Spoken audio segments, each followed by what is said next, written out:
We make demands on ourselves to achieve challenging financial goals, to produce high-achieving children, to feel or not feel approved emotional states, for example, to be cheerful instead of depressed, and to be intellectually superior to our peers.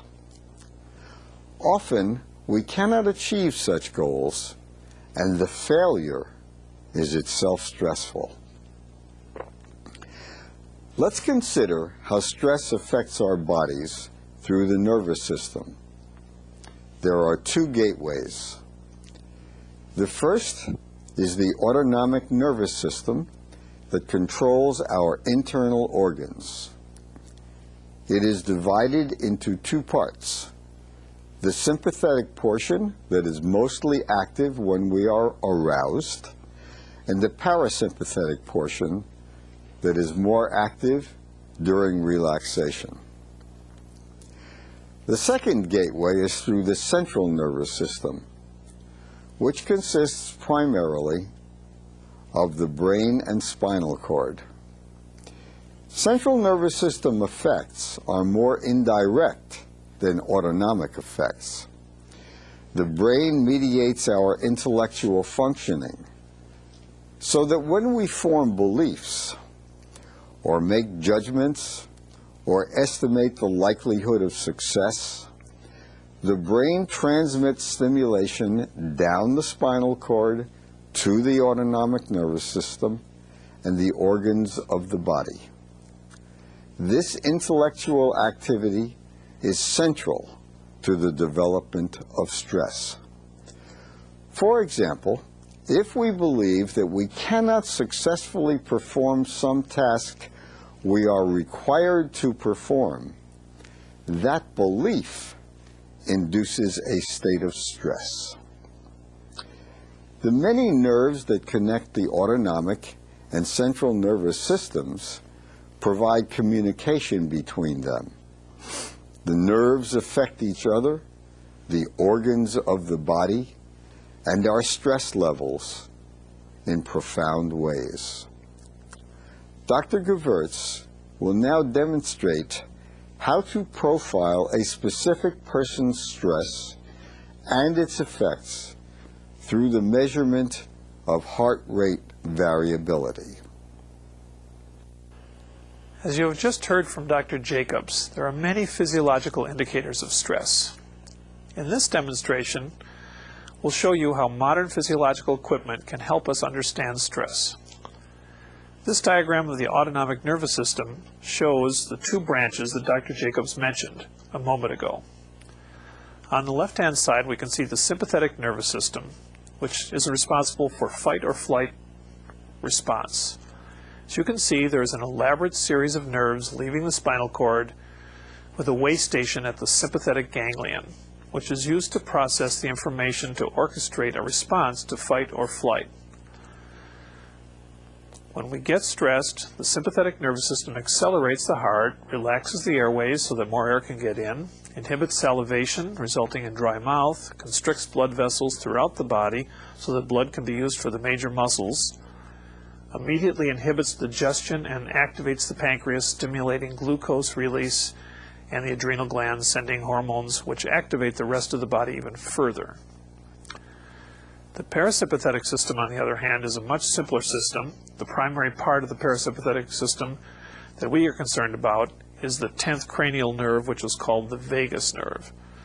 Vagus means wandering in Latin. It wanders down to do almost the opposite of the sympathetic system in most systems. It constricts airways, slows the heartbeat, stimulates digestion, affects the pancreas, and dilates blood vessels in the gut. Thus, the two systems work together to try to produce a balance in the body. This is a very important part of homeostasis, or managing threats within day-to-day life. By looking at the history line graph, we'll monitor the temperature of the fingertip. Since fingertips typically get colder when a person is under stress and warmer when they are relaxed, this, however, is a very slow-acting system. The next line, the orange-pink line, is a more quick-acting system, it indicates skin conductance, which is the amount of sweat gland activity in the palms of the hands. As the sympathetic nervous system perceives a threat, it typically will stimulate sweat gland activity in the hands, as you will see in the demonstration. The red line indicates the heart rate and does not stay steady but fluctuate if it's healthy. As you can see in the graphic, there is quite a bit of fluctuation in the heart rate. The yellow line is the respiration wave, and if you watch closely, you will see that there is some covariation between the respiration and the heart rate. This is called respiratory sinus arrhythmia, which indicates a healthy regulation of the heart. Here you see a mathematical derivation of the heart rate wave. This is called the spectral analysis of heart rate. A very low frequency, the one at the far left, is believed to be sympathetically mediated, tends to be very sensitive to emotional stimuli. The next one over is the low frequency, which tends to be both sympathetically and parasympathetically mediated, and is regulated primarily by changes in blood pressure in the body. And finally, the high frequency at the right-hand side are waves that have to do with parasympathetic frequency or breathing and heart rate together. These operate in conjunction with each other and produce a rhythm that can be seen in the spectral analysis here. We will conduct a psychophysiological stress profile, first observing our subject during a baseline period, just breathing normally and resting quietly. At the end of the baseline period, we will expose the subject to a stressor. Then we'll look to see what kind of recovery occurs. And finally, we'll do a little breathing relaxation exercise to demonstrate how the system comes back to normal. This graphic shows the record keeping of all the different factors and what happens to them, what their baselines are, and how they change during the different stress reactions. Our subject is hooked up to sensors on her fingers and wrists and to an electrocardiogram measuring her heart rate and a respiration gauge. As the subject is breathing normally, the base levels become apparent. Skin temperature and conductance, the heart rate patterning, as well as the respiration rate. Let's move to the stressor. Berta, I want you to count backwards from 902 by sevens as fast as you can now for us, out loud. 902, 885. No, try again. 902, 895. Correct. 887.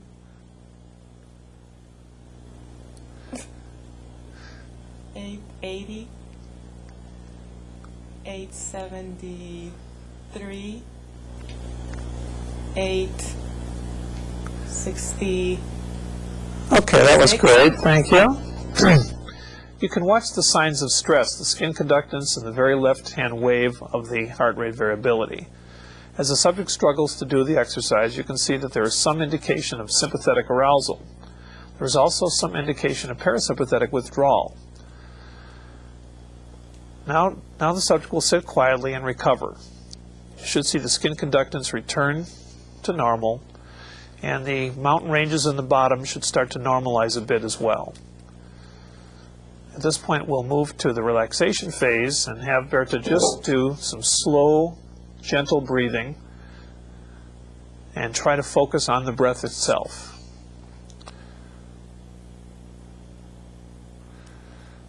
You will notice that the waves in the left-hand side of the mountain range will begin to go down, and more activity will go into the middle ranges and the high ranges. This breathing can be a profound relaxation exercise. We see a peak around the middle of the graph beginning to form,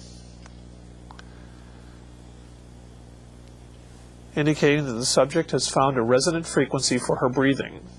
This is the basis of most meditations, as we believe that this will produce a strengthened resistance to stress if done on a regular basis. This type of breathing is incorporated into many work settings in places like Japan and the US and is quite beneficial in managing stress in the workplace. As you saw in this demonstration, with modern-day physiological equipment, profound changes in the physiology can be monitored, allowing us to learn how stress works for that particular person. This technique and others like it are very important in understanding, diagnosing, and managing stress.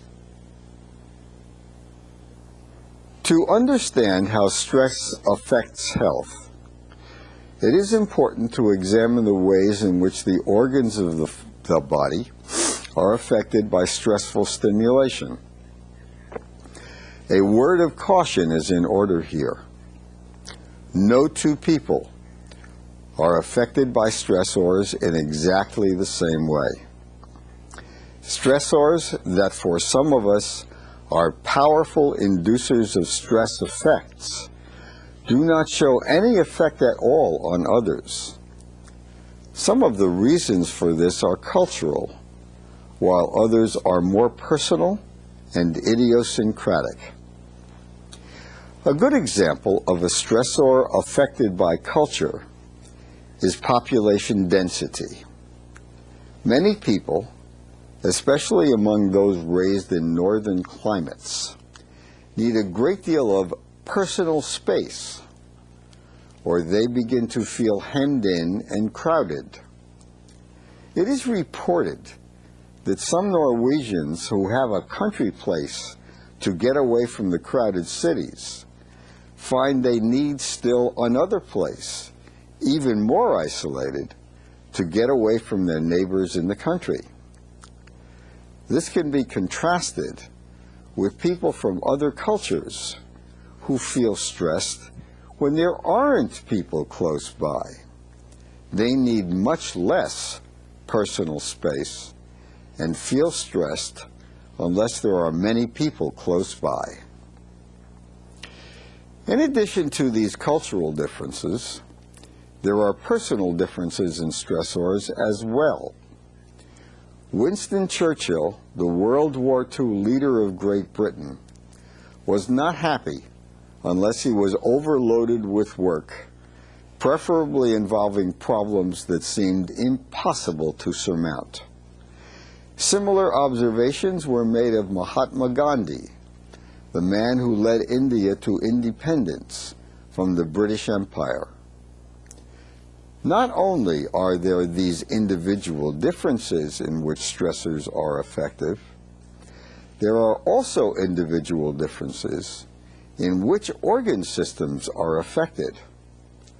Some people show heartbeat irregularities when they are stressed, while their stomach remains unaffected by the stressors. Others will get severe headaches, although all the other organs of the body perform in a normal fashion. Still others get stomach cramping and distress, but no other symptoms. One of the consequences of these findings is that stress management programs need to be designed specifically for the individual. Although some general programs will benefit most of us, no one program works optimally for everyone. The respiratory system can also show changes, especially among asthmatic individuals whose lung functions begin to change under stress conditions. Stress has profound effects on one's psychological state as well. These effects occur in both the emotional and intellectual realms. The most powerful emotional effects occur because people who are stressed become depressed. The more severe the stress, the more profound is the depression. Depression induces many changes in us emotionally, intellectually, and behaviorally. The emotional changes have at their root the state of anhedonia, the inability to experience joyful or positive emotions. Depressed people have a reduced capacity to concentrate for long periods of time, since they have many intruding negative thoughts. This shows up most clearly in the ability to learn new, complicated material. They read new material and find after looking up from the page that they do not remember anything they just read, and rereading it doesn't seem to help much. Memory is also affected. Depressed people tend to forget dates, times, appointments, and commitments, which adversely affects their work performance and family ties. Stress affects health in several ways, but perhaps the most profound is its effects on the immune system. One line of research demonstrates how long-term stress has caused certain key cell populations levels of the immune system to decrease, and thereby impairing it, leaving the body at risk to develop one or more of a number of diseases that it would otherwise be able to avoid. Another effect of stress on health is in the exacerbation of disease states already present, thereby making them worse.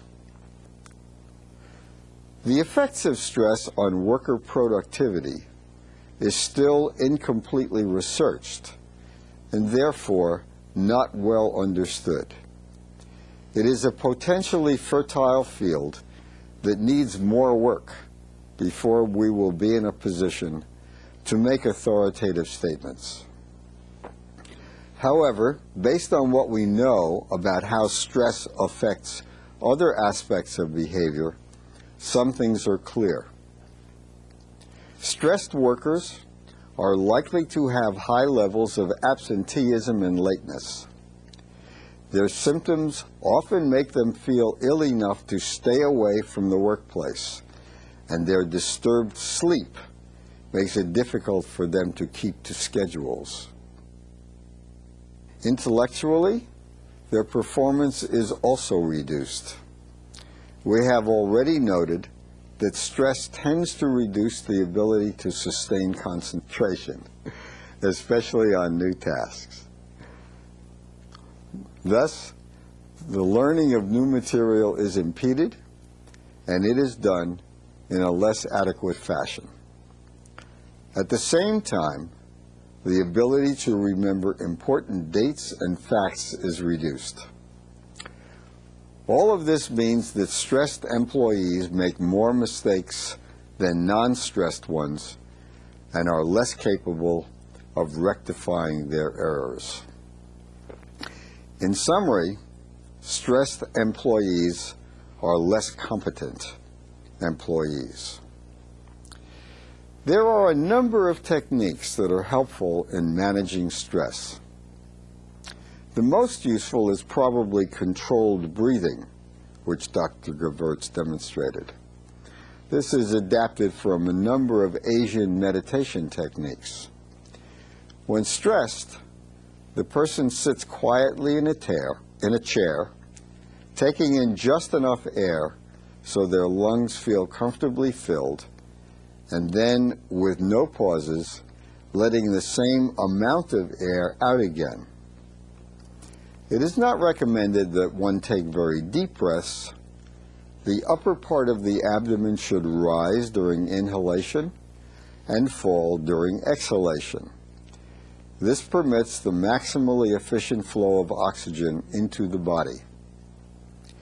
5 minutes of this controlled breathing is often enough to induce a state of profound relaxation and blocking of the stress reaction.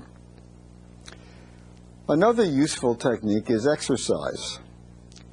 30 to 40 minutes of vigorous physical activity 3 times a week is often enough to ward off stress effects for the whole week. Be sure the physical activity is one you enjoy doing, and if possible, do it with a companion. It is easier to maintain an exercise program when you are doing something you enjoy with someone you like. Various forms of meditation have also been shown to be useful, although no research thus far has shown any one of them to be superior to the others in their capacity to reduce stress. Different people show affinities for different forms of meditation, and the beginner may wish to learn more about them before making any commitment to any one form of meditation. The effects of meditation are cumulative and may require a significant amount of time and effort before results are apparent. One of the most interesting of the new ways of managing stress is biofeedback, which Dr. Gevirtz demonstrated in his presentation on heart rate variability. In this procedure, stressed persons are attached to electronic devices that display their body reactions. These displays are played back to the person as they are being made, and they are instructed to change their body functions to meet some norm or standard. The results are often startling. People can alter blood flow in their limbs, tension in their muscles, heart rate, blood pressure, and many other body functions due to being in these feedback loops. Unfortunately, stress is a fact of life in the 21st century, and only by realizing what it is, what effects it has, and what options there are for dealing with stress can you effectively manage it. As pointed out by Dr. Jacobs, pollutants and toxins have profound effects on our nervous system. This in turn induces change in how we feel, think, and behave. Here is the mind-body connection. It is imperative that we take a holistic approach to our well-being. Stress affects our immune system, and it can produce symptoms and illnesses or aggravate an existing condition. Either way, it affects our productivity at the workplace. Stretch yourself today so you will be in better shape tomorrow. Reach for the new assignments that broaden your experience base. Remember that one of the best techniques for stress prevention is to keep updating your skills so that you are highly employable. To sum up, this module focused on the linkages between health and productivity in the workplace, which is always in a state of flux. Organizational change induces stress. There are many ways to diagnose and cope with the workplace stress. Even though productivity is a simple ratio of output over input, it generates many different partial ratios, since both output and the input may be separated into several distinct categories. Productivity analysis should take into account all these factors individually and collectively. Let's begin with the first question and answer session. We will try to answer as many questions as possible. Therefore, ask that only one question be asked per phone call, and that these questions be as brief as possible. You may call the studio directly at the phone numbers, or you may fax the studio, which appear on the screen. We remind you to make your phone calls at a distance from the monitor to avoid feedback. Now, I believe we have our first phone call from Medellin, Colombia, from the Federación Nacional de Comerciantes in Colombia. Yes.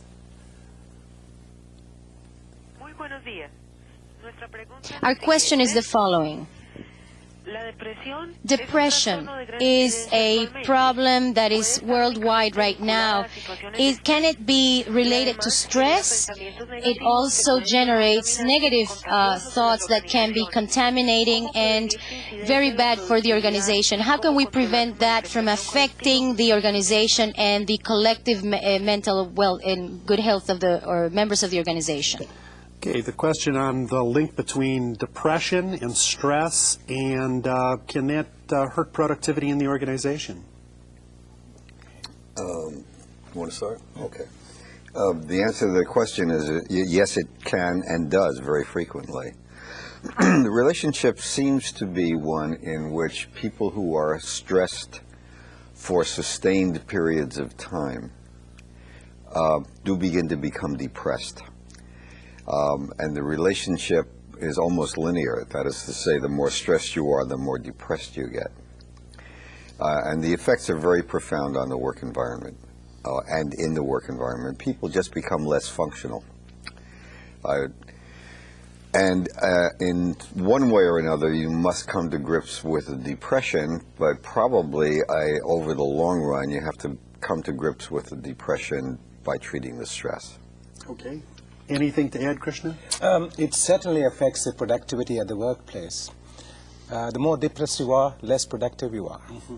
So it's important to deal with that in the first instance. We have a fax question from the Secretario de Educación in Sinaloa, Mexico. And this individual says, I frequently get painful headaches when on the job, but in no other place. Are these headaches due to stress? Well, they certainly could be.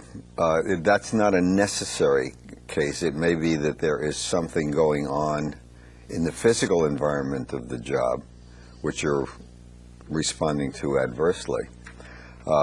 It really is important in that circumstance to have a physician check you out thoroughly.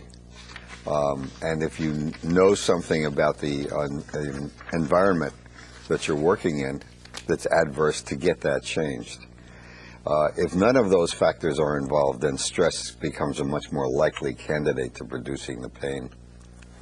All right. Well, we have a question from a viewer in Puebla, Mexico at the Universidad Tecnológico de Teclamatco. Go ahead, please. Buenos días. Saludos a ustedes. Greetings from Puebla, Mexico. Our question is, certainly the cultural differences in our countries affect people differently. In Latin America, for example, a cause for stress are the economic crises that we go through. But how do these processes affect the peoples of different ages, children, young people, older people, senior citizens, etc.? Okay, differential effects of age and culture on stress. Economic conditions a big factor? What did you begin? Yes, economic conditions are a big factor. But at the same time, there are also many other factors, such as the spiritual upbringing can be a very important factor in terms of stress. And how so? There are situations where you may be very poor but very happy because of your spiritual upbringing. All right. Dr. Shapes, anything to add? Just that it does seem to be the case, I wish we had better evidence for this, but it does seem to be the case that one becomes more vulnerable to the effects of stress as one becomes older. Mm-hmm. The stressor has become more powerful and more invasive. And part of that question was about kids. Does poverty always affect kids negatively in terms of stressing them, or can it in fact make them stronger? Sometimes they are immune to that by virtue of their being immersed in that whole process. You know, this is one of those places where the distinction between what I call eustress, this is really Selye's distinction, and distress is really important. A kid who's raised in an environment which is impoverished but sees it as something he can overcome, uses it as a way to grow. Now, not every environment permits that and not every child can do it, but in those circumstances, you wind up with a remarkably interesting individual. Yeah. Well, it's like the old saying, what doesn't kill you makes you stronger. Exactly. Okay.